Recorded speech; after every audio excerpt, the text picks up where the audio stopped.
Hello friends, good morning. स्वागत है आप सबका हमारे यूट्यूब चैनल लर्नर्स क्लासेस में। हम देख रहे थे यहाँ पर घटना चक्र पूर्वावलोकन 2023 एडिशन पॉलिटी को। तो चलिए शुरू करते हैं। इससे पहले फ्रेंड्स आपसे रिक्वेस्ट है, यदि आप चैनल पर पहली बार हैं तो प्लीज़ चैनल को सब्सक्राइब कर लीजिएगा, वीडियो को लाइक कर दीजिएगा एंड शेयर करिए, एंड जो भी आपके सजेशन उसे कमेंट बॉक्स में जरूर बताइएगा।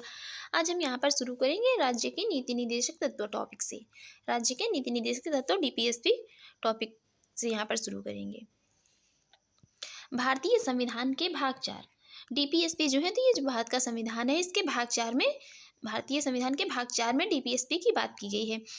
आर्टिकल है 36 से लेकर 51। आर्टिकल 36 से लेकर 51 के तहत राज्य की नीति के जो निदेशक तत्वों का प्रावधान किया गया है संविधान में। भारतीय संविधान में नीति निर्देशक तत्व कहाँ से लिए गए हैं, तो ये आयरलैंड के संविधान से प्रेरित है।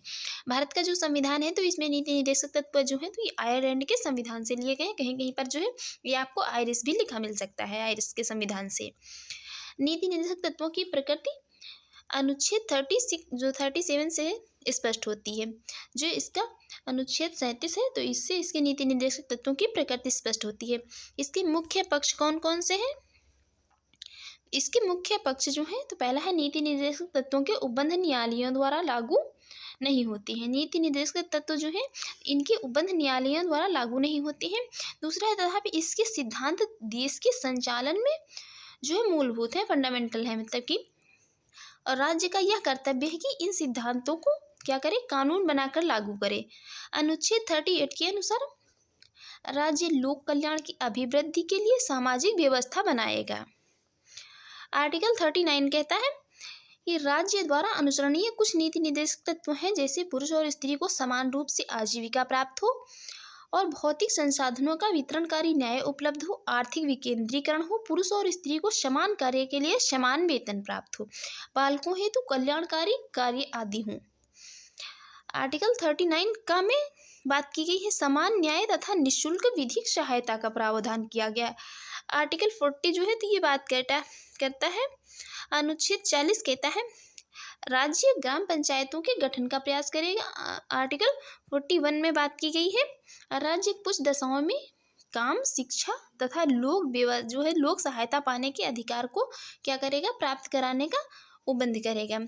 अनुच्छेद 42 में बात की गई है राज्य काम की न्याय संगत और मानवोचित दशाओं की तथा प्रसूति सहायता के लिए प्रावधान करेगा। ये सभी जो है नीति निर्देशक तत्वों के अंतर्गत रखे गए हैं। आर्टिकल 43 के अनुसार राज्य कर्मकारों को उचित मजदूरी तथा कुटीर उद्योगों के समर्थन करने का प्रयास करेगा। आर्टिकल 43 के अनुसार राज्य उद्योगों के प्रबंधन में कर्मकारों की भागीदारी सुनिश्चित करेगा। आर्टिकल 44 के अनुसार राज्य भारत के संपूर्ण राज्य क्षेत्र में नागरिकों के लिए एक समान सिविल संहिता लागू करने का प्रयास करेगा। आर्टिकल 45 अनुच्छेद 45 के अनुसार राज्य 6 वर्ष से कम आयु के बालकों के लिए प्रारंभिक बाल्यावस्था देखरेख और शिक्षा का प्रबंध करेगा। आर्टिकल 46 के अंतर्गत राज्य अनुसूचित जातियों, अनुसूचित जनजातियों तथा अन्य दुर्बल वर्गों हेतु शिक्षा तथा आर्थिक हितों में वृद्धि के लिए प्रयास करेगा। आर्टिकल 47 के अनुसार राज्य लोगों के पोषाहार स्तर, जीवन स्तर जो है ऊंचा करने तथा लोक स्वास्थ्य आदि को सुधारने का प्रयास करेगा। वहीं पर आर्टिकल 48 बात करता है राज्य कृषि और पशुपालन को आधुनिक तथा वैज्ञानिक ढंग से संगठित करने का प्रयास करेगा। गाय और बछड़ों तथा अन्य दुधारू और जो है जैसे दुधारू पशु और जो वाहक मवेशियों के वध का जो है प्रतिषेध करने के लिए प्रयास करेगा, बल्कि इनको जो है कटने ना दिया जाए, ऐसा प्रयास करेगा। ये बात की गई है किसमें, आर्टिकल 48 में। आर्टिकल 48 जो है के अनुसार राज्य क्या करेगा, देश के पर्यावरण के संरक्षण और संवर्धन का तथा वन एवं वन्य जीवों की रक्षा करने का प्रयास करेगा। आर्टिकल 49 के अंतर्गत राज्य राष्ट्रीय महत्व के स्मारकों, संस्थानों तथा वस्तुओं को संरक्षण प्रदान करेगा। आर्टिकल 50 के अंतर्गत राज्य की लोक सेवाओं में न्यायपालिका को कार्यपालिका से अलग करने के लिए राज्य कदम उठाएगा। और आर्टिकल 51 के अनुसार राज्य के अंतर्राष्ट्रीय शांति और सुरक्षा की अभिवृद्धि का प्रयास करेगा। अब यहाँ पर बात कर लेते हैं मौलिक अधिकारों और नीति निर्देशक तत्वों में कुछ जो डिफरेंस है उनकी। मौलिक अधिकार भारतीय संविधान के भाग 3 में उल्लेखित है। ये अमेरिका के संविधान से प्रेरित है और इनकी प्रवृत्ति क्या है, इनकी प्रवृत्ति जो है ये नकारात्मक है। ये वाद्य योग है, इनके उल्लंघन पर न्यायालय द्वारा इन्हें लागू कराया जा सकता है। मौलिक अधिकार कानूनी रूप से मान्य है और इन्हें लागू करने के लिए विधान की आवश्यकता नहीं होती है।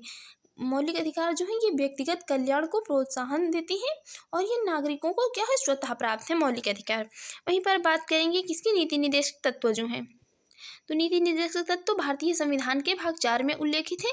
ये आयरलैंड के संविधान से प्रेरित है और इनकी प्रवृत्ति जो है सकारात्मक। तो याद रखिए जो मौलिक अधिकार है इनकी प्रवृत्ति नकारात्मक है और इनकी सकारात्मक है। ये क्या है, ये गैर वाद्य योग्य है, इन्हें न्यायालय द्वारा लागू नहीं कराया जा सकता है। इनको जो नीति निर्देशक तत्व है इनको नैतिक एवं राजनीतिक मान्यता प्राप्त है। लागू करने के लिए विधान बनाने की आवश्यकता नहीं है, सामाजिक और आर्थिक कल्याण के लिए है। सरकार द्वारा लागू करने के बाद ही ये नागरिकों को प्राप्त होती है नीति निर्देशक तत्व। अब बात करेंगे हम यहाँ पर इम्पोर्टेंट जो भी MCQs हैं। पहला क्वेश्चन है, राज्य के नीति निर्देशक सिद्धांतों को भारतीय संविधान में शामिल किए जाने का उद्देश्य है। जो DPSP को भारतीय संविधान में शामिल किया गया है तो इनका उद्देश्य है सामाजिक और आर्थिक प्रजातंत्र को स्थापित करना। देखते हैं इसकी एक्सप्लेन। राज्य के नीति निर्देशक सिद्धांतों को भारतीय संविधान में शामिल किए जाने का उद्देश्य है सामाजिक और आर्थिक प्रजातंत्र को स्थापित करना। यह एक उद्देश्य यह क्या है, एक उद्देश्य एक कल्याणकारी राज्य की स्थापना में सहायक है, जिसका संविधान निर्माता एक कल्याणकारी राज्य की स्थापना के लिए प्रावधान करना चाहते हैं। नेक्स्ट क्वेश्चन निम्नलिखित में से कौन एक राज्य के नीति निर्देशक सिद्धांतों का उद्देश्य नहीं है। यहाँ पर एक धार्मिक राज्य की स्थापना करना जो है तो ये राज्य के नीति निर्देशक तत्वों का सिद्धांत नहीं है। बाकी एक कल्याणकारी राज्य की स्थापना करना, सामाजिक आर्थिक न्याय को सुनिश्चित करना और धर्मनिरपेक्ष राज्य की स्थापना करना, ये सभी क्या है, ये नीति निर्देशक सिद्धांत हैं। देखते हैं नेक्स्ट क्वेश्चन।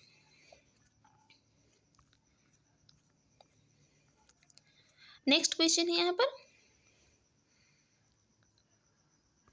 राज्य के नीति निर्देशक सिद्धांत किस प्रकार मौलिक अधिकारों से भिन्न है। तो नीति निर्देशक सिद्धांत जो है ये परिवर्तनीय नहीं है, जबकि मौलिक अधिकार क्या है, ये परिवर्तनीय है।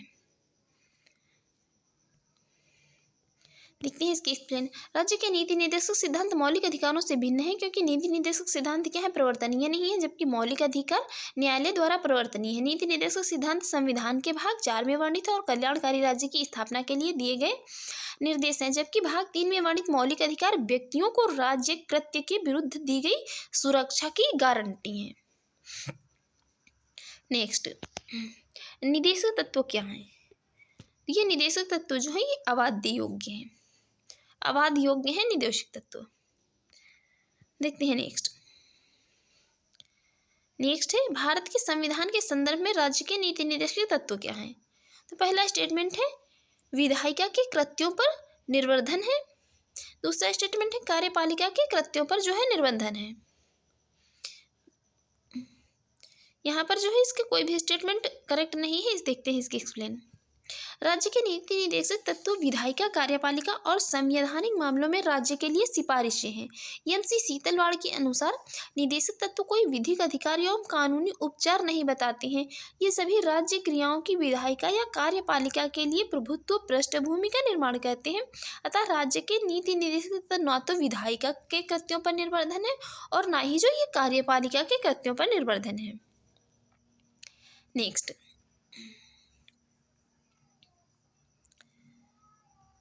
भारत के संविधान के भाग जो है 4 में अंतर्विष्ट प्रावधानों के संदर्भ में निम्नलिखित कथनों में से कौन सा सही है। ये क्या है, पहला स्टेटमेंट कह रहा है ये न्यायालय जो क्या है न्यायालयों द्वारा परिवर्तनीय होंगे। तो यहाँ पर सबसे पहले जो है इस क्वेश्चन का आंसर करने के लिए हमें ये पता होना चाहिए कि संविधान के भाग 4 में क्या दिए गए हैं। तो नीति निर्देशक तत्वों की बात हो रही है यहाँ पर, तो ये न्यायालय द्वारा क्या है जो ये परिवर्तनीय नहीं है। ये पहला स्टेटमेंट जो है, पहला स्टेटमेंट इनकरेक्ट हो जाएगा। दूसरा स्टेटमेंट है वे किसी भी न्यायालय द्वारा परिवर्तनीय नहीं होंगे, ये स्टेटमेंट करेक्ट है। इस भाग में अधिकथित सिद्धांत राज्य के द्वारा कानून बनाने को प्रभावित करेंगे, ये स्टेटमेंट भी इनकरेक्ट है, सॉरी करेक्ट है। तो राइट आंसर हो जाएगा यहाँ पर जो ऑप्शन 2 और 3। देखते हैं इसकी एक्सप्लेन। भारतीय संविधान के भाग 4 में अनुच्छेद जो है 36 से लेकर 51 राज्य के नीति निर्देशक तत्वों से संबंधित है। इस भाग के प्रावधान किसी भी न्यायालय द्वारा क्या है इन्फोर्सेबल नहीं होते हैं। इसका यह अर्थ है कि यह संविधान का एक हिस्सा है जिसे न्यायपालिका द्वारा लागू नहीं कराया जा सकता है। यद्यपि जो है भाग 4 के उपबंध न्यायालयों द्वारा प्रवर्तनीय नहीं होते हैं। बाकी यहाँ पर देखते हैं जमींदारी जो ये कुछ नीति निर्देशक तत्वों को लागू करने का प्रयास किया गया है, जिसमें जैसे जमींदारी उन्मूलन कानून, बैंकों का राष्ट्रीयकरण, फैक्ट्री अधिनियम, न्यूनतम मजदूरी निर्धारण, कुटीर और लघु उद्योगों को प्रोत्साहन, मनरेगा जो 6 से 14 वर्ष आयु के बच्चों के लिए निःशुल्क शिक्षा तथा अनुसूचित जाति और अनुसूचित जनजातियों के उन्नयन के लिए आरक्षण आदि इन प्रयासों को दर्शाते हैं। इनको जो है लागू करने का प्रयास किया गया है। देखते हैं नेक्स्ट क्वेश्चन। नेक्स्ट क्वेश्चन है राज्य के नीति निदेशक जो तत्वों के बारे में निम्नलिखित कथनों पर विचार कीजिए। पहला स्टेटमेंट है ये तत्व देश की सामाजिक आर्थिक लोकतंत्र की व्याख्या करते हैं, ये स्टेटमेंट करेक्ट है। इन तत्वों में अंतर्विश्व उपबंध किसी न्यायालय द्वारा प्रवर्तनीय नहीं है, यहाँ पर दोनों स्टेटमेंट जो है करेक्ट है। देखते हैं इसका आंसर। राइट आंसर हो जाएगा यहाँ पर ऑप्शन सी। देखते हैं नेक्स्ट क्वेश्चन। नेक्स्ट क्वेश्चन है कल्याणकारी राज्य की संकल्पना का समावेश भारत के संविधान में। ये कल्याणकारी राज्य की जो है संकल्पना का बात कहाँ पर की गई है, इसकी बात की गई है राज्य के नीति निर्देशक तत्वों में, ना चौथी अनुसूची में की गई है, ना मौलिक अधिकारों में और ना ही प्रस्तावना में कल्याणकारी राज्य की बात की गई है। देखते हैं इसकी एक्सप्लेन। कल्याणकारी राज्य की संकल्पना का समावेश भारतीय संविधान में राज्य के नीति निर्देशक तत्वों में किया गया है। ये संविधान में भाग 4 के तहत अनुच्छेद 36 से लेकर 51 के अंतर्गत शामिल किए गए हैं। भारतीय संविधान की प्रस्तावना राज्य जो है व्यवस्था राज्य व्यवस्था के उद्देश्यों का उल्लेख करती है, न कि राज्य अपने नागरिकों को सामाजिक, आर्थिक एवं राजनीतिक न्याय, विचार, अभिव्यक्ति, विश्वास, धर्म और उपासना की स्वतंत्रता तथा प्रतिष्ठा एवं अवसर की समता उपलब्ध कराएगा, जो कि एक क्या है, जो कि एक कल्याणकारी राज्य के आदर्श का प्रतीक है। इसकी अतिरिक्त नीति निर्देशक तत्वों में कल्याणकारी राज्य की स्थापना हेतु राज्य को निर्देश दिए गए हैं। इस प्रकार प्रस्तावना एवं नीति निर्देशक तत्व दोनों में कल्याणकारी राज्य का विचार पाया जाता है। तथापि यदि दोनों के चयन का विकल्प ना हो तो इसमें उत्तर क्या होगा, नीति निर्देशक तत्व ही होगा। नेक्स्ट, भारत के संविधान का कौन सा भाग कल्याणकारी राज्य के आदर्श की घोषणा करता है? ये राइट आंसर हो जाएगा ऑप्शन है राज्य के नीति निर्देशक तत्व। देखते हैं नेक्स्ट। नेक्स्ट है संविधान का कौन सा भाग कल्याणकारी राज्य का आदर्श घोषित करता है? तो ये कौन करता है? राज्य के नीति निर्देशक तत्व करते हैं। नेक्स्ट, भारत में कल्याणकारी राज्य होने का विचार पाया जाता है, ये किस में पाया जाता है? यहाँ पर जो है थोड़ा ध्यान से आंसर करना है। बात की जा रही है भारत के कल्याणकारी राज्य होने का विचार पाया जाता है, तो ये मौलिक अधिकारों में जो है ये पाया जाता है। कहाँ पर ये पाया जाता है? संविधान की प्रस्तावना में और राज्य के नीति निर्देशक तत्व दोनों में पाया जाता है कल्याणकारी राज्य होने का विचार। देखते हैं नेक्स्ट। नेक्स्ट है राज्य के नीति निर्देशक तत्व सहज अध्ययन के लिए निम्न में से कौन से भागों में विभाजित किए जा सकते हैं? इनको विभाजित किया गया है समाजवादी, उत्तर बौद्धिकतावादी और गांधीवादी, तीनों में विभाजित किया गया है। राइट आंसर हो जाएगा ऑप्शन डी। देखते हैं इनको किसमें विभाजित किया गया है। तो राज्य के नीति निर्देशक तत्वों को सहज जो है अध्ययन के लिए समाजवादी, उदार बौद्धिकतावादी, गांधीवादी, मानवाधिकार जो है और सामाजिक एवं आर्थिक कल्याण आदि भागों में विभाजित किया जा सकता है इनको। नेक्स्ट क्वेश्चन, भारतीय संविधान में सम्मिलित नीति निर्देशक तत्वों की प्रेरणा हमें किस संविधान से प्राप्त हुई है? ये प्राप्त हुई है आयरलैंड या आयरिश के संविधान से। नेक्स्ट देख लेते हैं इसकी एक्सप्लेन। भारतीय संविधान में सम्मिलित नीति निर्देशक तत्वों की प्रेरणा हमारे संविधान निर्माताओं ने 1937 के जो आयरलैंड के संविधान से प्राप्त हुई, आयरलैंड के संविधान से अनुसरणीय इस भाग पर जो है फेमिनियनवाद, समाजवाद, उदार लोकतांत्रिक विचारधाराओं, गांधीवाद, मानवाधिकार की जो है सार्वत्रिक घोषणाओं आदि का व्यापक प्रभाव पड़ा है इसमें। नेक्स्ट क्वेश्चन है, भारतीय संविधान में राज्य के नीति निर्देशक तत्वों को निम्न में से किस देश के संविधान से लिया गया है? तो ये कहाँ से लिया गया है? ये लिया गया है आयरलैंड के संविधान से। नेक्स्ट, भारतीय संविधान में राज्य के नीति निर्देशक सिद्धांतों का विचार लिया गया है, तो आयरलैंड के संविधान से लिया गया है। नीति निर्देशक सिद्धांत हैं। नीति निर्देशक सिद्धांत जो है ये वाद्य योग्य नहीं है, वाद योग्य नहीं है नीति निर्देशक सिद्धांत। देखते हैं नेक्स्ट। नेक्स्ट है, भारत के संविधान के अनुसार निम्नलिखित में से कौन सा देश के शासन के लिए आधारभूत है? देश के शासन के आधारभूत है कौन? राज्य की नीति के निदेशक तत्व, जो राज्य की नीति के निदेशक तत्व हैं। देखते हैं नेक्स्ट। नेक्स्ट क्वेश्चन है, भारतीय संविधान के अंतर्गत धन का केंद्रीकरण किसका उल्लंघन करता है? बात की जा रही है धन के केंद्रीकरण की। यह उल्लंघन करता है किसका? राज्य की नीति के निदेशक तत्वों का।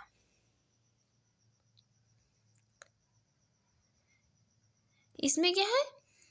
जिसमें सामूहिक हित का सर्वोत्तम रूप से जो है साधनों, आर्टिकल 39 खा तथा आर्थिक व्यवस्था इस प्रकार चले जिसमें धन और उत्पादन साधनों का सर्वसाधारण के लिए अहितकारी संकेंद्रण न हो, ये बात कहता है आर्टिकल 39 का। इस प्रकार धन का केंद्रीकरण जो है तो ये भारतीय संविधान के अंतर्गत राज्य की नीति के निदेशक तत्वों का उल्लंघन करता है। नेक्स्ट है, नेक्स्ट क्वेश्चन है, समान कार्य के लिए समान वेतन भारत के संविधान में सुनिश्चित किया गया है। ये सुनिश्चित किया गया है राज्य के नीति निर्देशक सिद्धांतों का अंग है ये, समान कार्य के लिए समान वेतन। देख लेते हैं, इसकी एक्सप्लेन इंपॉर्टेंट है। समान कार्य के लिए समान वेतन भारत के संविधान में सुनिश्चित जो किया गया राज्य के नीति निर्देशक सिद्धांतों का एक अंग है। अनुच्छेद 39 घ यह प्रावधान करता है कि पुरुष और स्त्री दोनों को समान कार्य के लिए समान वेतन होना चाहिए।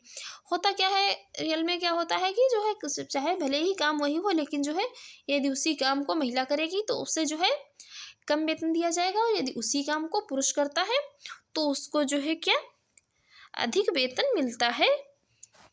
रियल में जो है यही देखने को मिलता है।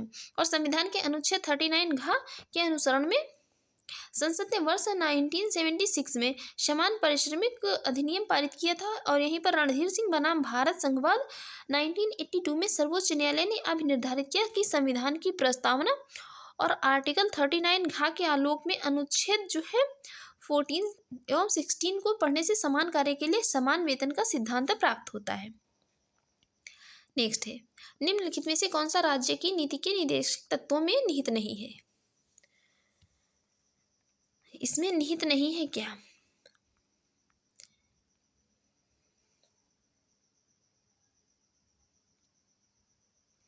देखते हैं क्वेश्चन क्या कह रहा है। क्वेश्चन कह रहा है निम्नलिखित में से कौन सा राज्य के नीति निर्देशक जो है तत्वों में निहित है। हमने नहीं जो है एक्स्ट्रा पढ़ लिया था, यहाँ पर है राज्य की नीति निर्देशक तत्वों में निहित है, तो यहाँ पर यही निहित हो जाएगा कौन? समान पुरुष और स्त्रियों दोनों का समान कार्य के लिए समान वेतन। राइट आंसर हो जाएगा ऑप्शन डी। देखते हैं नेक्स्ट। नेक्स्ट है, निम्नलिखित में से कौन एक मौलिक अधिकार नहीं है? मौलिक अधिकार, तो ये जो है समान कार्य के लिए समान वेतन, ये क्या है? नीति निर्देशक तत्व है, यही मौलिक अधिकार नहीं है। बाकी उत्पीड़न के खिलाफ अधिकार, कानून के समक्ष बराबरी, धर्म पालन की स्वतंत्रता का अधिकार, सभी क्या है? सभी मौलिक अधिकार हैं। नेक्स्ट है, भारत में निम्नलिखित में से किसके अंतर्गत पंचायती राज प्रणाली की व्यवस्था की गई है?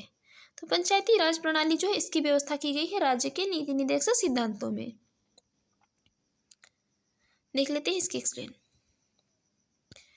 इसमें से ये संविधान के अनुच्छेद 40 राज्यों के लिए ग्राम पंचायतों के गठन का प्रावधान करता है। इसके अनुसार राज्य ग्राम पंचायतों का जो है संगठन करने के लिए कदम उठाएगा और उनको ऐसी शक्तियां और प्राधिकार प्रदान करेगा जो उन्हें स्वायत्त शासन की इकाइयों के रूप में समान जो है इकाइयों के रूप में कार्य करने के योग्य बनाने के लिए आवश्यक हो। नेक्स्ट, निम्न में से कौन सा अनुच्छेद पंचायत के गठन के लिए राज्य सरकारों को निर्देश देता है? तो आर्टिकल हो रही है बात 40 की। नेक्स्ट, निम्नलिखित अनुच्छेदों में से कौन एक राज्य सरकार को ग्राम पंचायतों को संगठित करने के लिए निर्देशित करता है? तो ये बात करता है कौन? आर्टिकल 40। आर्टिकल 40 बात करता है अनुच्छेद 40। नेक्स्ट, भारत के संविधान के अंतर्गत ग्राम पंचायतों का गठन। तो ग्राम पंचायतों का गठन जो है तो ये निदेशक सिद्धांत है। नेक्स्ट, यहाँ पर दो सूचियां दी हुई हैं, इनका मिलान करना है। तो यहाँ पर ग्राम पंचायतों का गठन की बात की गई है अनुच्छेद 40 में। कृषि एवं पशुपालन की बात की गई है किसमें? आर्टिकल 48 में। और ये बात करता है अंतर्राष्ट्रीय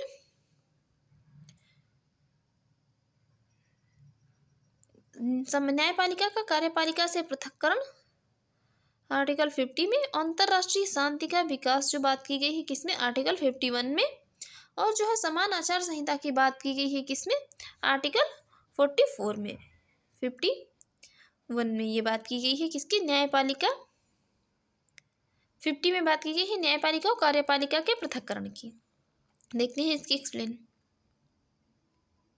ग्राम पंचायतों का संगठन, आर्टिकल 40। समान आचार संहिता 44। कृषि एवं पशुपालन का संगठन 48। न्यायपालिका और कार्यपालिका का पृथक्करण 50। और अंतर्राष्ट्रीय शांति का विकास तो ये 51 में बात की गई है।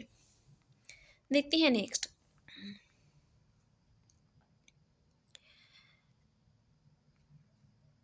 यहाँ पर इसकी एक्सप्लेन देख लेते हैं, यहाँ पर कुछ कम समझ में आता है। आर्टिकल 40 जो बात करता है ग्राम पंचायतों के गठन की, और अनुच्छेद 41 बात करता है कुछ दशाओं में काम, शिक्षा और लोक सहायता पाने के अधिकार की। अनुच्छेद 44 बात करता है नागरिकों के लिए समान नागरिक संहिता की। अनुच्छेद 48 में बात की गई है कृषि एवं पशुपालन के गठन की। यहाँ पर बताना है निम्नलिखित में से कौन सा एक सही सुमेलित नहीं है। आर्टिकल 39A, यहाँ पर समान न्याय एवं निःशुल्क विधिक सहायता की बात की गई है, ये सही सुमेलित है। अनुच्छेद जो है 40 बात करता है ग्राम पंचायतों के गठन के लिए। अनुच्छेद 44 समान नागरिक संहिता के लिए। और जो आर्टिकल 48 दिया है ये न्यायपालिका और कार्यपालिका से पृथक्करण की बात नहीं करता है। यहाँ पर न्यायपालिका और जो कार्यपालिका के पृथक्करण की बात करता है वो है आर्टिकल 50। ये आर्टिकल 48 जो है बात करता है कृषि और पशुपालन के संगठन की। नेक्स्ट, यहाँ पर भारत के संविधान में वर्णित नीति निर्देशक तत्वों का सुमेलित युग्म पहचानिए। यहाँ पर भी जो है कौन सा सही सुमेलित है पहचानना है। और ये भी क्वेश्चन जो है हाल ही में कहाँ राष्ट्र में और RTS जो एग्जाम होता है उसके प्री एग्जाम में 2021 में पूछा भी गया है। तो समान न्याय और निःशुल्क विधिक सहायता, आर्टिकल 39A। कृषि और पशुपालन का संगठन, आर्टिकल 48। ग्राम पंचायतों का गठन, आर्टिकल 40।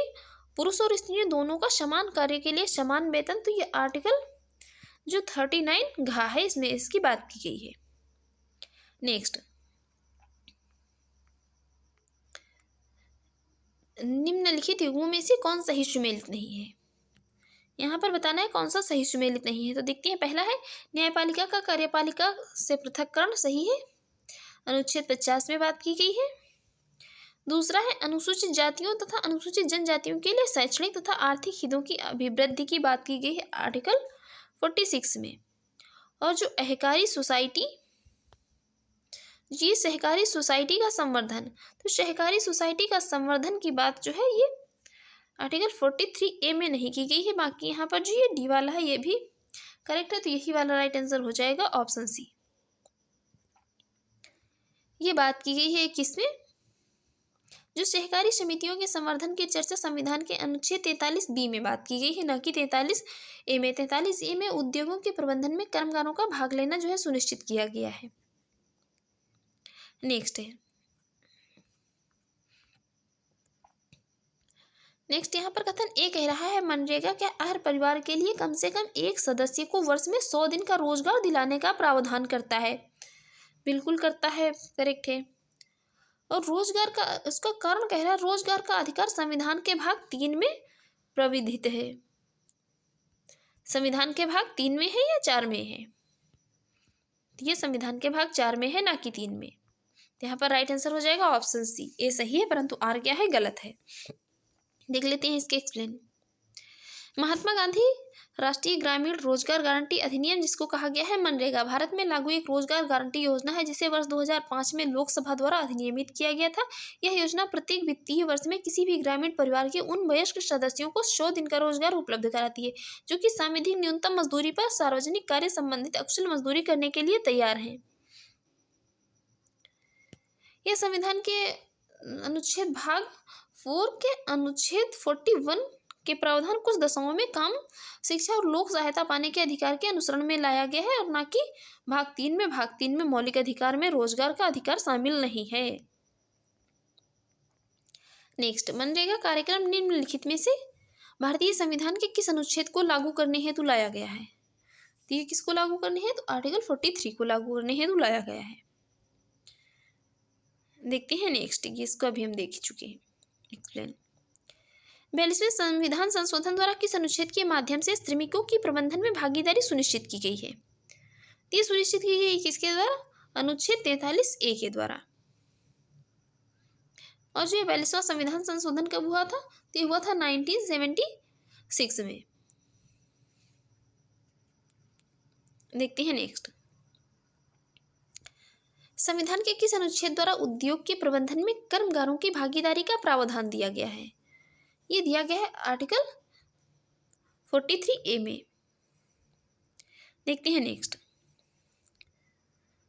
है भारत में न्यायपालिका का कार्यपालिका से पृथक्करण जो है किस में व्यादेशित है? ये बात की गई है राज्य के नीति निर्देशक तत्वों में कार्यपालिका से न्यायपालिका का पृथक्करण, आर्टिकल 50। नेक्स्ट, राज्य के नीति निर्देशक सिद्धांतों के निम्नलिखित अनुच्छेदों में से कौन सा अंतर्राष्ट्रीय शांति और सुरक्षा के संवर्धन से संबंधित है? ये संबंधित है कौन? आर्टिकल 51।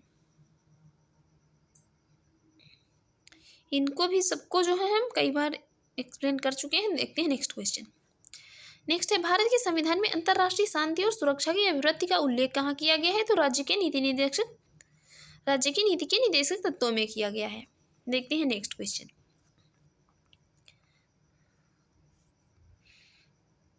इसमें बात देख लेते हैं किसकी की है।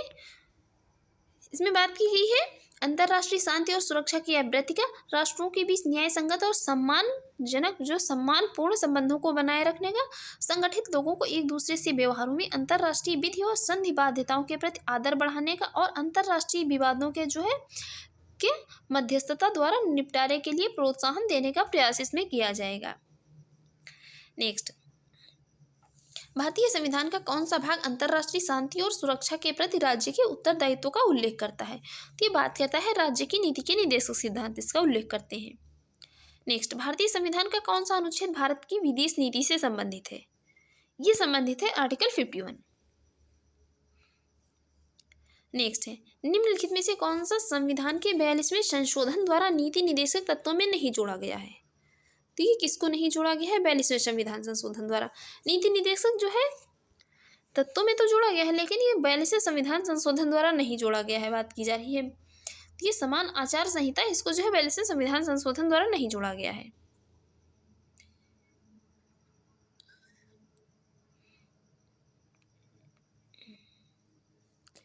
देखते हैं नेक्स्ट।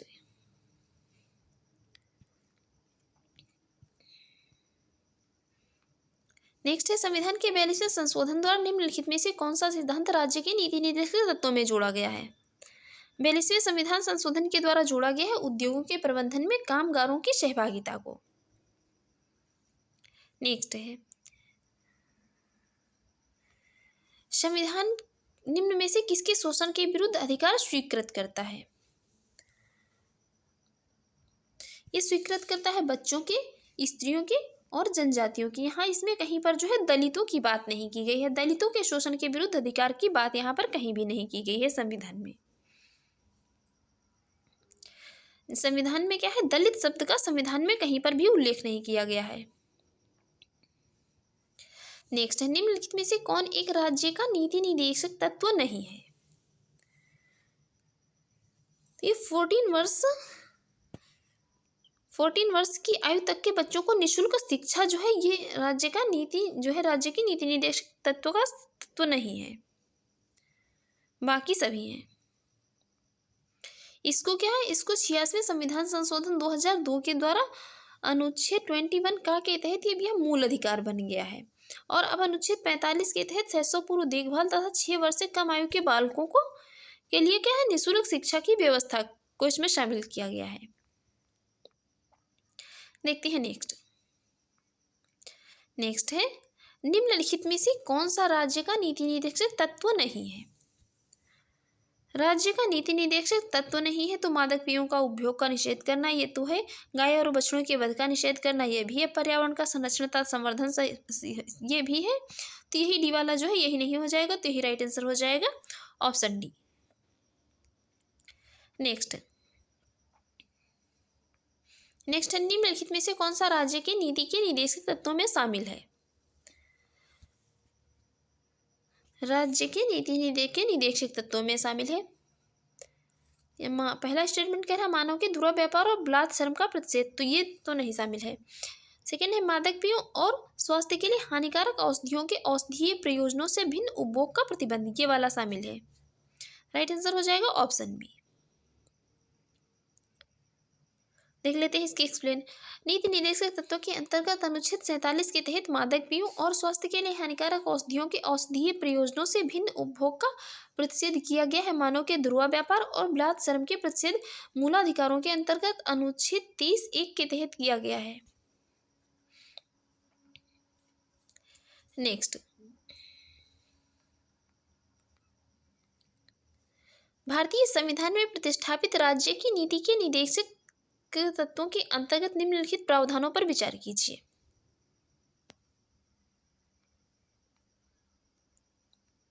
पहला स्टेटमेंट है भारतीय संविधान के लिए समान नागरिक सिविल संहिता सुरक्षित करना, ये जो है नीति निर्देशक तत्वों में इसकी बात नहीं की गई है।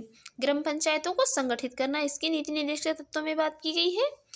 और ग्रामीण क्षेत्रों में कुटीर उद्योगों को प्रोत्साहित करना, इसकी भी बात नहीं की गई है। सभी कर्मकारों के लिए यथोचित अवकाश तथा सांस्कृतिक अवसर सुरक्षित करना, इसकी बात की गई है। तो दूसरा और चौथा जहाँ पर दूसरा जो है और तीसरा जो है सही हो जाएगा। हाँ, दूसरा और जो है ग्रामीण क्षेत्रों में कुटीर उद्योगों को प्रोत्साहित करने की बात की गई है और ग्राम पंचायतों को संगठित करने की बात की गई है। किसमें जो है राज्य की नीति के निर्देशक तत्वों में। देखते हैं नेक्स्ट,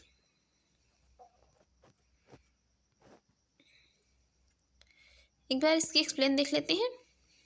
गांधीवादी सिद्धांतों पर आधारित कई प्रावधानों को राज्य की नीति के निर्देशक सिद्धांतों के तहत कई अनुच्छेदों में सम्मिलित किया गया है, जो इस प्रकार है। ग्राम पंचायतों का गठन अनुच्छेद 40 में, ग्रामीण क्षेत्रों में कुटीर उद्योगों को व्यक्तिगत या सहकारी आधार पर बढ़ाने का जो है प्रयास अनुच्छेद 43 में, अनुसूचित जाति जनजाति तथा अन्य दुर्बल वर्गों की शिक्षा और अर्थ संबंधी हितों की वृद्धि अनुच्छेद 46 में, मादक पेयों और स्वास्थ्य के लिए हानिकारक औषधियों के औषधीय प्रयोजनों से भिन्न उपभोग का प्रतिषेध जो है तो अनुच्छेद 47 में, गायों और बछड़ों तथा अन्य दुधारू पशुओं के वध पर रोक लगाना और उनकी नस्लों में सुधार का जो प्रयास है तो अनुच्छेद 48 में इसकी बात की गई है।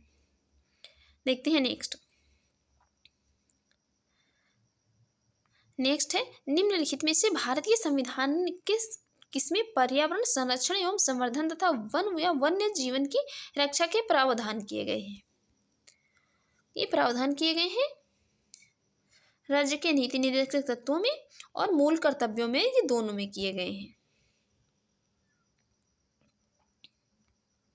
यहाँ पर इसको कब जोड़ा गया, तो ये 42वें संविधान संशोधन द्वारा 1970 जो है 6 द्वारा इसको जोड़ा गया और अनुच्छेद 48A में। और मूल कर्तव्यों में कब जोड़ा गया, तो मूल कर्तव्यों के तहत अनुच्छेद मूल कर्तव्यों में कब जोड़ा गया, तो ये मूल कर्तव्यों में जोड़ा गया आर्टिकल 51G के तहत। और भारत के प्रत्येक नागरिक का यह कर्तव्य होगा कि वह प्राकृतिक पर्यावरण की जिसके अंतर्गत वन, झील, नदी और वन्यजीवों की रक्षा करे और उनका संवर्धन करे तथा प्राणी मात्र के प्रति क्या है दया भाव रखे। नेक्स्ट, निम्न में से कौन एक राज्य के नीति निर्देशक सिद्धांतों में सम्मिलित है? राज्य के नीति निर्देशक सिद्धांतों में सम्मिलित है कौन सा? राज्य देश के पर्यावरण के संरक्षण तथा संवर्धन का प्रयास करेगा, यही वाला सम्मिलित है। बाकी तो सभी ये सम्मिलित हैं किसमें? मूल अधिकारों में। देखते हैं नेक्स्ट है राज्य के नीति निर्देशक सिद्धांतों में निम्न में से किसके बारे में संविधान शांत है? किसके बारे में जो है संविधान में नीति निर्देशक सिद्धांतों के अंतर्गत जो है संविधान बात नहीं करता है? तो कर्मकारों को निर्वाह मजदूरी की तो करता है, गरीबों को निःशुल्क विधिक सहायता की करता है, बालकों की प्रारंभिक शिक्षा जब वह 6 वर्ष की आयु ना प्राप्त कर लें तब तक की करता है, और बाकी नहीं बात करता है। तो संविधान शांत है तो किसके बारे में? प्रौढ़ शिक्षा के बारे में। नेक्स्ट, निम्नलिखित में से कौन सा एक राज्य का नीति निर्देशक सिद्धांत संविधान में बाद में जोड़ा गया है? बाद में जोड़ा गया है किसको? मुफ्त कानूनी सलाह को। इसको कब जोड़ा गया है?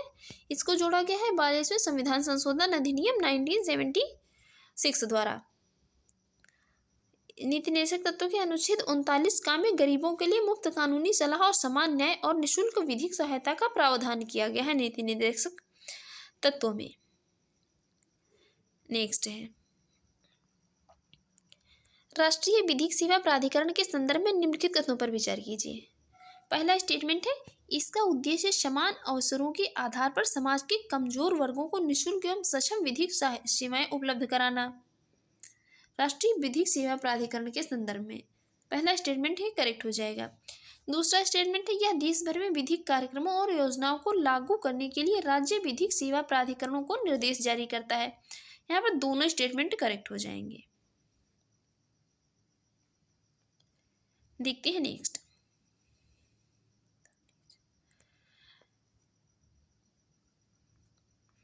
नेक्स्ट है भारत में विधिक सेवा प्रदान करने वाले प्राधिकरण जी लीगल सर्विस अथॉरिटीज निम्नलिखित में से किस प्रकार के नागरिकों को निःशुल्क विधिक सेवाएं प्रदान करते हैं? ये किसको जो है निःशुल्क विधिक सेवाएं प्रदान करते हैं? ये जो है विधिक सेवाएं किसको निःशुल्क विधिक सेवाएं प्रदान करते हैं? ये प्रदान करते हैं जो कि 1 लाख से कम वार्षिक आय वाले व्यक्ति हैं और 2 लाख से कम वार्षिक आय वाले जो कि कौन है? ट्रांसजेंडर व्यक्तियों को। बाकी ये 3 लाख से कम वार्षिक आय वाले अन्य पिछड़े वर्ग के सदस्यों को क्या है निःशुल्क विधिक सेवाएं नहीं प्रदान करते हैं। कौन? लीगल सर्विस अथॉरिटीज विधिक सेवा प्राधिकरण जो है। राइट आंसर हो जाएगा ऑप्शन ए। देख लेते हैं इसके एक्सप्लेन। 39A के अनुसरण में भारत में विधिक सेवा प्रदान करने वाले प्राधिकरण विधिक सेवा प्राधिकरण अधिनियम 1987 की धारा जो 12 के अंतर्गत पात्र व्यक्ति जो हैं, तो वो देख लेते हैं कौन कौन से पात्र व्यक्ति हैं। पात्र व्यक्ति हैं महिला और बच्चे, अनुसूचित जाति या जनजाति के सदस्य, बड़े पैमाने पर प्राकृतिक औद्योगिक आपदा, जातीय हिंसा, बाढ़, सूखा, भूकंप से पीड़ित लोग, औद्योगिक कामगार लोग, मानसिक रोगी या दिव्यांग व्यक्ति और हिरासत में जो लिए गए व्यक्ति हैं। और सम्मिलित हैं कौन? वे व्यक्ति जिनकी वार्षिक आय केंद्र और राज्य द्वारा अधिसूचित आय सीमा से कम है। मानव तस्करी या बेकार से पीड़ित व्यक्ति सम्मिलित हैं। देखते हैं नेक्स्ट है इनमें से कौन राज्य के नीति निर्देशक सिद्धांतों में सम्मिलित नहीं है? ये सूचना का अधिकार जो है ये सम्मिलित नहीं है, बाकी सभी सम्मिलित हैं।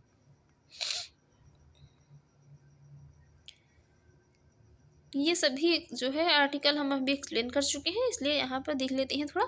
ये सूचना का अधिकार अधिनियम 2005 के तहत एक क्या है विधिक अधिकार है तथा सर्वोच्च न्यायालय ने अपनी अनेक निर्णयों में इसे संविधान के अनुच्छेद 19(1)A में वर्णित वाक्य एवं अभिव्यक्ति की स्वतंत्रता के मूल अधिकार में निहित माना है इसको सूचना के अधिकार 2005 को। नेक्स्ट, निम्नलिखित में से कौन सा नीति निर्देशक तत्व है? समान नागरिक संहिता, यही नीति निर्देशक तत्व है, बाकी क्या है मौलिक अधिकार है।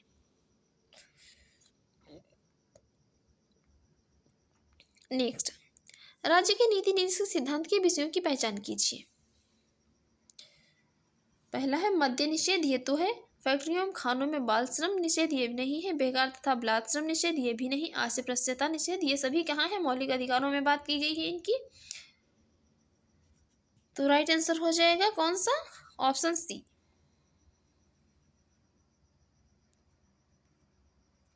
नेक्स्ट, निम्न में से कौन एक राज्य के नीति निर्देशक तत्वों में नहीं है राज्य सुनिश्चित करने का प्रयास करेगा कि? क्या सुनिश्चित करने का प्रयास करेगा?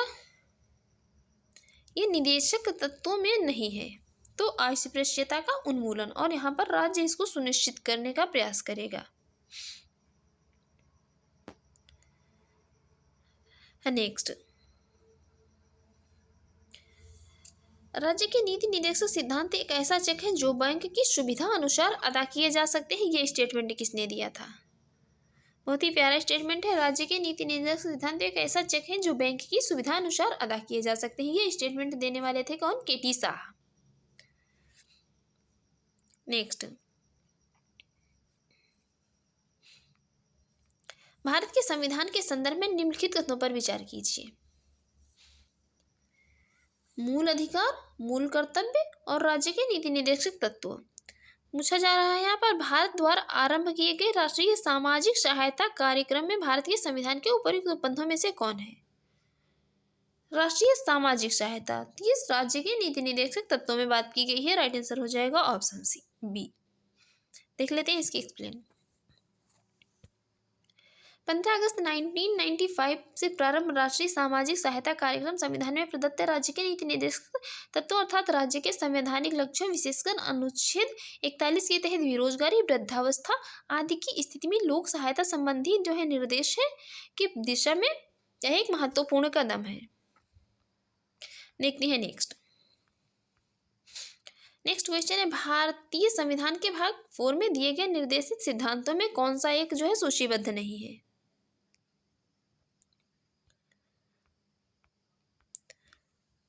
ये कौन सा सूचीबद्ध नहीं है? समान कार्य के लिए समान वेतन और समान नागरिक संहिता, यही सूचीबद्ध नहीं है। इसको कब है? ये सिद्धांतों में अनुच्छेद 39 में समान कार्य के लिए समान वेतन और अनुच्छेद 44 में नागरिकों समान नागरिक संहिता सूचीबद्ध है। सूचीबद्ध है, बात की जा रही है कौन सूचीबद्ध है? यही सूचीबद्ध है, समान कार्य के लिए समान वेतन और समान नागरिक संहिता। बाकी छोटे परिवार का मानदंड और प्राथमिक स्तर पर मातृभाषा में शिक्षा, ये दोनों जो है इसमें नहीं सूचीबद्ध है। अनुच्छेद 350 का में प्राथमिक स्तर पर मातृभाषा में शिक्षा देने के विशेष निर्देश देता है। अब हम बात करेंगे यहाँ पर मूल कर्तव्य टॉपिक की। ये टॉपिक भी मोस्ट इंपॉर्टेंट है, मूल कर्तव्य। भारतीय संविधान में मूल कर्तव्य जो है ये पूर्व सोवियत संघ के संविधान से लिए गए हैं। कहाँ से लिए गए हैं? पूर्व सोवियत संघ के संविधान से लिए गए हैं। और इन्हें सरदार स्वर्ण सिंह की समिति, जो सरदार स्वर्ण सिंह समिति की संस्तुति के आधार पर इन्हें 42वें संविधान संशोधन अधिनियम 1976 के द्वारा भाग 4 का के तहत जोड़ा गया है। ये भाग भी इसका याद रखिए, संविधान के भाग 4 का में इनको जोड़ा गया है। वर्तमान में 4 का के अनुच्छेद जो 51 का के तहत मौलिक कर्तव्यों की कुल संख्या कितनी है? 11 है। जबकि मूलतः इनकी संख्या कितनी थी? मूलतः इनकी संख्या जो थी वो 10 थी। 11वां मूल कर्तव्य जो है 86वां संविधान संशोधन अधिनियम 2002 के द्वारा जोड़ा गया था।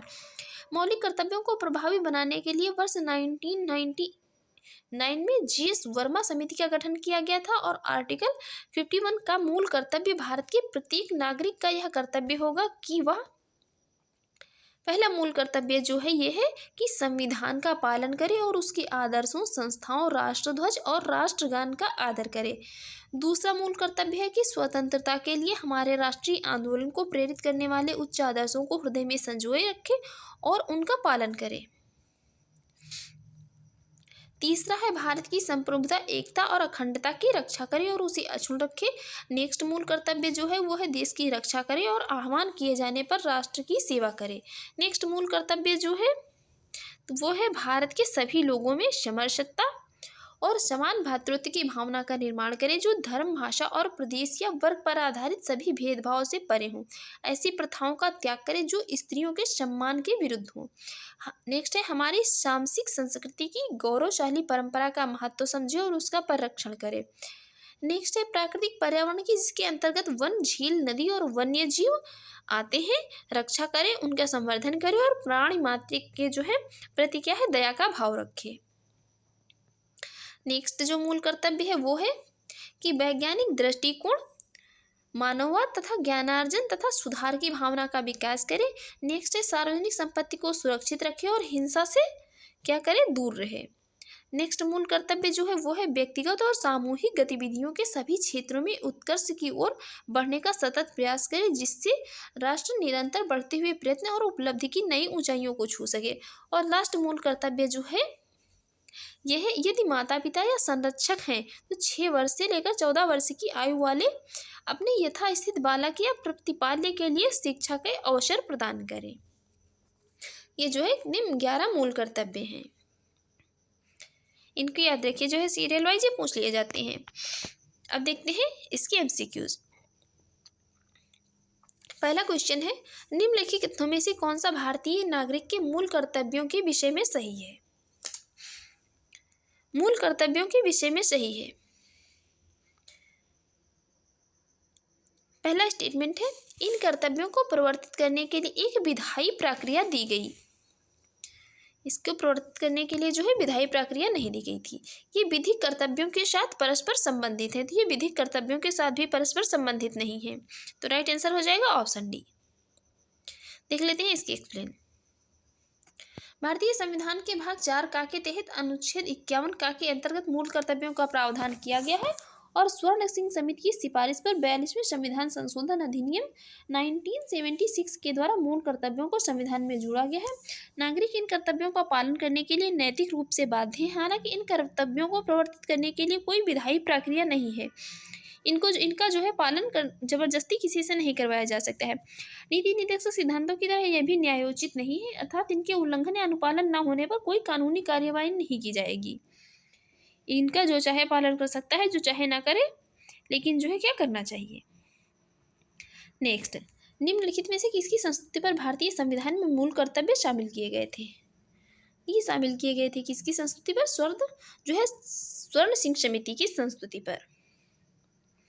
देखते हैं नेक्स्ट क्वेश्चन। नेक्स्ट क्वेश्चन है निम्न में से किस एक कमेटी आयोग ने संविधान में मूल कर्तव्यों को सम्मिलित करने की संस्तुति की थी, तो वो कौन थी, स्वर्ण सिंह कमेटी थी। बाकी यहाँ पर जो सरकारी आयोग है इसका संबंध किससे है, केंद्र राज्य से। और कमेंट बॉक्स में बताइए अशोक मेहता समिति जो है कमेटी, इसका संबंध किससे है। नेक्स्ट है संविधान में मूल कर्तव्यों को जिसकी सिफारिश पर सम्मिलित किया गया है वह है, तो वह है कौन सी, स्वर्ण सिंह समिति कमेटी। नेक्स्ट है किस संशोधन द्वारा भारतीय संविधान में नागरिकों के मूल कर्तव्यों को शामिल किया गया है। तो इसमें मूल कर्तव्यों को शामिल किया गया किसके द्वारा, 42वें संविधान संशोधन के द्वारा और स्वर्ण सिंह समिति की सिफारिश पर। नेक्स्ट क्वेश्चन, भारत की प्रभुता, एकता और अखंडता की रक्षा करने और उसी अक्षुण्ण रखने के मूल कर्तव्य को किस स्थान पर रखा गया है। ये रखा गया है इसको 3रे स्थान पर, उपखंड ग में रखा गया है इसको। नेक्स्ट है मूल कर्तव्यों का उल्लेख संविधान में कब किया गया। इनका उल्लेख किया गया था 42वें संविधान संशोधन के द्वारा।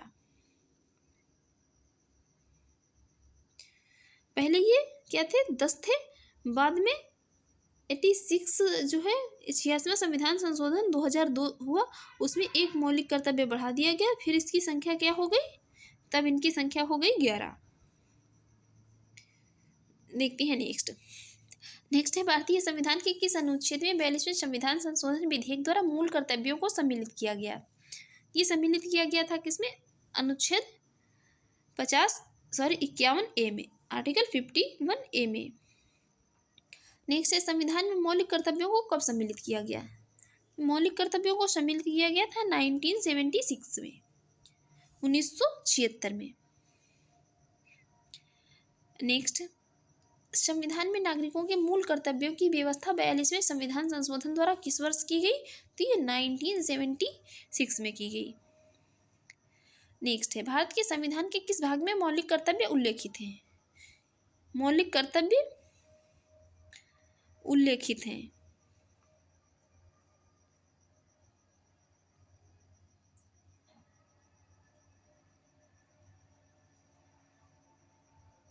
ये मौलिक कर्तव्य उल्लेखित है यहाँ पर? भाग 4A में। नेक्स्ट है, मूल कर्तव्य भारत के संविधान के निम्नांकित में से किस भाग में दिए गए हैं? तो ये दिए गए हैं किसमें? भाग 4 में। नेक्स्ट है, निम्नलिखित में से कौन स्वर्ण सिंह समिति 1976 के सदस्य रहे थे? देखते हैं कौन कौन से इसके सदस्य रहे थे।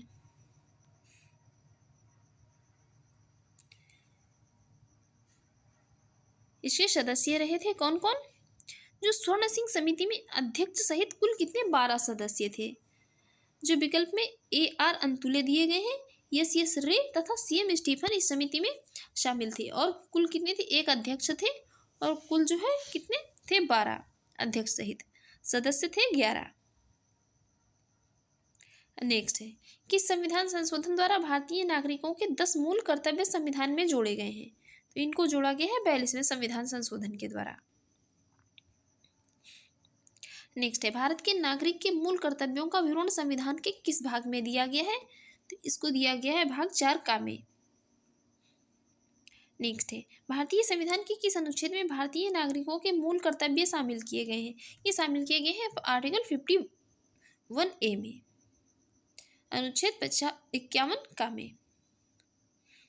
नेक्स्ट, 42वें संविधान संशोधन के 10 आचार आदेशों को किस नाम से जाना जाता है? इनको जाना जाता है, ये 10 आचार आदेश इनको कहा जाता है, इनको जाना जाता है मौलिक कर्तव्यों के नाम से। नेक्स्ट, निम्नलिखित में से कौन सा एक संवैधानिक संशोधन मौलिक कर्तव्यों से संबंधित है? तो वो संबंधित है कौन? 42वां संविधान संशोधन। नेक्स्ट, भारत के संविधान में मौलिक कर्तव्य किस संविधान के संशोधन के द्वारा जोड़े गए हैं? तो 42वें संविधान संशोधन के द्वारा। एक ही क्वेश्चन जो है कितनी बार और कितनी तरीके से जो है पूछा जा रहा है, देख सकते हैं। नेक्स्ट है, 42वें संविधान जो संशोधन अधिनियम 1976 से भारतीय संविधान में एक नया अध्याय जोड़ा गया है, वो कौन है? मौलिक कर्तव्य। नेक्स्ट, मौलिक कर्तव्यों से संबंधित निम्नलिखित में से कौन सा कथन सही नहीं है? कथन बताना है कौन सा सही नहीं है। पहला ये स्टेटमेंट है, उन्हें परमादेश द्वारा प्रभावी बनाया जा सकता है, यही नहीं सही है। राइट आंसर हो जाएगा ऑप्शन ए। सेकंड स्टेटमेंट है, उन्हें संवैधानिक प्रक्रिया से ही बढ़ाया जा सकता है, करेक्ट है। थर्ड है, अस्पष्ट विधियों की व्याख्या के लिए उनका उपयोग किया जा सकता है, बिल्कुल किया जा सकता है। डी स्टेटमेंट है, किसी विशिष्ट कर्तव्य का पालन करना संवैधानिक कानून के क्षेत्र में आता है, जिसे न्यायालय क्या है? निश्चित करता है। देखते हैं नेक्स्ट।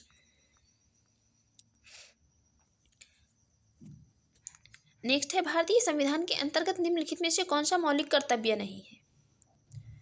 मौलिक कर्तव्य जो है, आम चुनावों में मतदान करने की कहीं पर भी मौलिक कर्तव्यों में बात नहीं की गई है। बाकी ये वैज्ञानिक दृष्टिकोण की भावना, सार्वजनिक संपत्ति की सुरक्षा, संविधान का पालन तथा इसके आदर्शों का सम्मान, इन सभी की बात की गई है। इनको जो है हम अभी सब देख चुके थे। 11वां मौलिक कर्तव्य देखते हैं नेक्स्ट। नेक्स्ट है, भारतीय संविधान के अनुच्छेद 51 का के उपबंधों के तहत प्रयुक्त पालन एवं आदर शब्द किससे संबंधित है? 51 का के उपबंधों के तहत प्रयुक्त पालन एवं आदर शब्द का संबंध है किससे? संविधान से।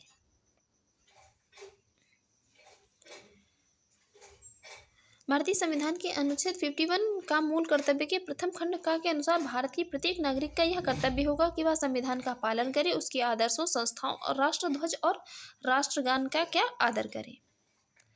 नेक्स्ट, निम्नलिखित में से भारत में मौलिक कर्तव्य कौन सा है? भारत में मौलिक कर्तव्य है कि हमारी मिलीजुली संस्कृति की समृद्धि विरासत को संरक्षित करना। इसको अनुच्छेद 51A चा के तहत शामिल किया गया है। नेक्स्ट है, एक नागरिक के मूल कर्तव्यों में निम्न में से कौन सा कर्तव्य सम्मिलित नहीं है? प्राकृतिक पर्यावरण की रक्षा करना, उसका संवर्धन करना सम्मिलित है। स्वतंत्रता के लिए हमारे राष्ट्रीय आंदोलन को प्रेरित करने वाले उच्च आदर्शों को संजोए रखे और उनका पालन करे सम्मिलित है। आज से प्रस्तावना को मिटाने की ओर प्रयास, यही वाला नहीं सम्मिलित है। ये क्या है? ये मूल अधिकार है। तो राइट आंसर हो जाएगा ऑप्शन सी। देखते हैं नेक्स्ट है, निम्न में से कौन भारतीय संविधान के अंतर्गत मौलिक कर्तव्यों में सम्मिलित नहीं है? देश की रक्षा करना एवं राष्ट्र की सेवा करना सम्मिलित है। हमारी सामाजिक संस्कृति की गौरवशाली परंपरा का महत्व समझना और उसका परिरक्षण करना सम्मिलित है। ग्राम पंचायतों के गठन में सहायता करना नहीं सम्मिलित है। तो राइट आंसर होगा ऑप्शन सी। देखते हैं नेक्स्ट है, भारतीय संविधान में निम्नलिखित में से किस कर्तव्य को मौलिक कर्तव्यों के रूप में निर्धारित किया गया है? मौलिक कर्तव्यों की बात की जा रही है। तो देश की रक्षा करना, ये आयकर अदा करने की कहीं बात नहीं की गई है मौलिक कर्तव्यों में। हमारी सामाजिक संस्कृति की गौरवशाली परंपरा का परिरक्षण, सार्वजनिक संपत्ति की सुरक्षा करना। तो देखते हैं 134 कहाँ पर दिया है? 134 दिया है ऑप्शन डी में। नेक्स्ट,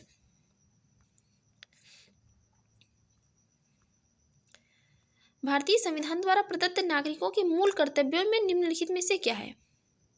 बात की जा रही है मूल कर्तव्यों की। मिश्रित संस्कृति की समृद्धि की विरासत, जो समृद्धि विरासत की रक्षा करना, सामाजिक अन्याय से कमजोर वर्गों की रक्षा करना, वैज्ञानिक मनोदशा और खोज की भावना का विकास करना, व्यक्तिगत और सामूहिक कार्यकलापों के जो सभी क्षेत्रों में उत्कृष्टता के लिए क्या है?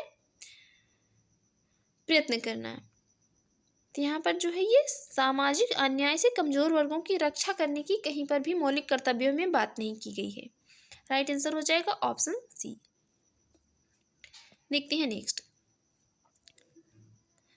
है, निम्न में से किस एक का संरक्षण भारतीय नागरिक का मूल कर्तव्य है? मूल कर्तव्य की बात की जा रही है, ना कि डीपीएसपी की। तो वन्य प्राणी। नेक्स्ट, भारत के प्रत्येक नागरिक का कर्तव्य होगा कि प्राकृतिक पर्यावरण का संरक्षण एवं सुधार शामिल है किसमें? ये क्या है? एक मौलिक कर्तव्य है और शामिल है आर्टिकल 51 का में। नेक्स्ट है, निम्नलिखित में से कौन एक गलत है? मूल कर्तव्य मौलिक अधिकारों का हिस्सा है। जब मूल कर्तव्य है तो मौलिक अधिकारों का हिस्सा कहाँ से हो जाएगा? यही वाला गलत है। मूल कर्तव्य मौलिक अधिकारों का भाग नहीं है, करेक्ट है। भारतीय संविधान के 4 काम में मौलिक कर्तव्य गिनाए गए हैं, ये भी करेक्ट है। आर्टिकल 51A प्रत्येक भारतीय नागरिक के मौलिक कर्तव्यों की व्याख्या करता है, ये भी करेक्ट है। तो राइट आंसर होगा ऑप्शन ए। देखते हैं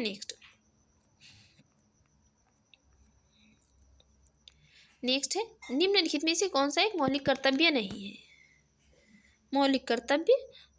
मौलिक कर्तव्य नहीं है। राष्ट्रीय महत्व के स्मारकों और स्थानों की रक्षा करना कौन सा एक मौलिक कर्तव्य नहीं है? प्राकृतिक वातावरण की रक्षा एवं संवर्धन करना, राष्ट्रगान का सम्मान करना, सार्वजनिक संपत्ति की सुरक्षा करना।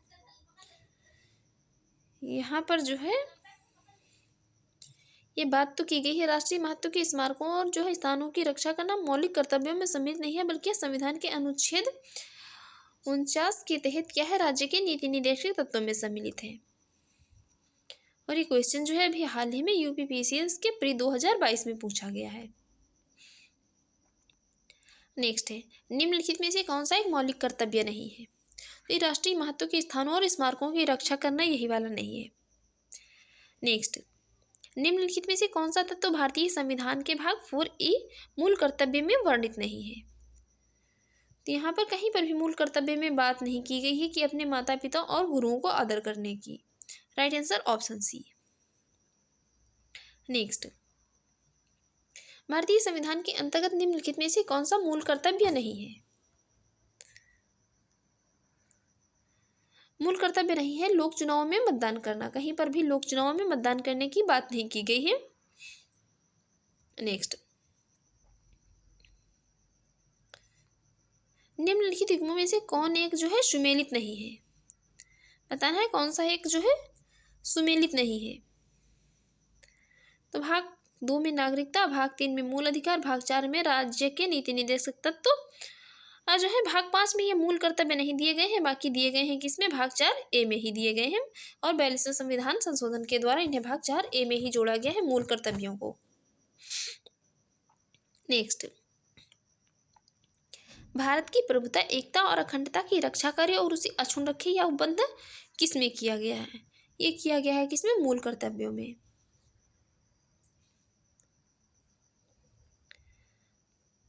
नेक्स्ट, भारतीय संविधान में कितने मौलिक कर्तव्य हैं? तो ये हैं कितने? 11 हैं। भारतीय संविधान में कुल 11 मौलिक कर्तव्य हैं। नेक्स्ट है, यहाँ पर 2 सूचियां दी हैं, एक तरफ विषय दिए गए और एक तरफ जो है आर्टिकल दिए गए हैं। हम यहाँ पर इसकी एक्सप्लेन देखते हैं। अंतरराष्ट्रीय विधि के प्रति आदर बढ़ाना, तो ये आर्टिकल 51 गा में दिया गया है। प्राणियों के प्रति दया भाव रखना और ज्ञानार्जन की जो है प्राणियों के प्रति दया भाव रखना, आर्टिकल 51 का और 6 में। और ज्ञानार्जन और सुधार की भावना का विकास, तो ये जा में दिया गया है 51। और राज्य की लोक सेवाओं में न्यायपालिका को कार्यपालिका से पृथक्करण जो है, तो इसकी बात की गई है किसमें? आर्टिकल 50 में। तो फ्रेंड्स, आज की वीडियो में हमने यहाँ पर जो है 2 टॉपिक को कवर किया। इसके नेक्स्ट वीडियो में इसका नेक्स्ट टॉपिक देखेंगे। आपको हमारी ये वीडियो अच्छी लगी और आपके एग्जाम के लिए यूजफुल रही तो हमारे यूट्यूब चैनल पर पहली बार है तो प्लीज़ चैनल को सब्सक्राइब कर लीजिएगा, वीडियो को लाइक कर दीजिएगा एंड शेयर करिए। एंड जो भी आपके सजेशन हो उसे कमेंट बॉक्स में जरूर बताइएगा। Thanks for watching.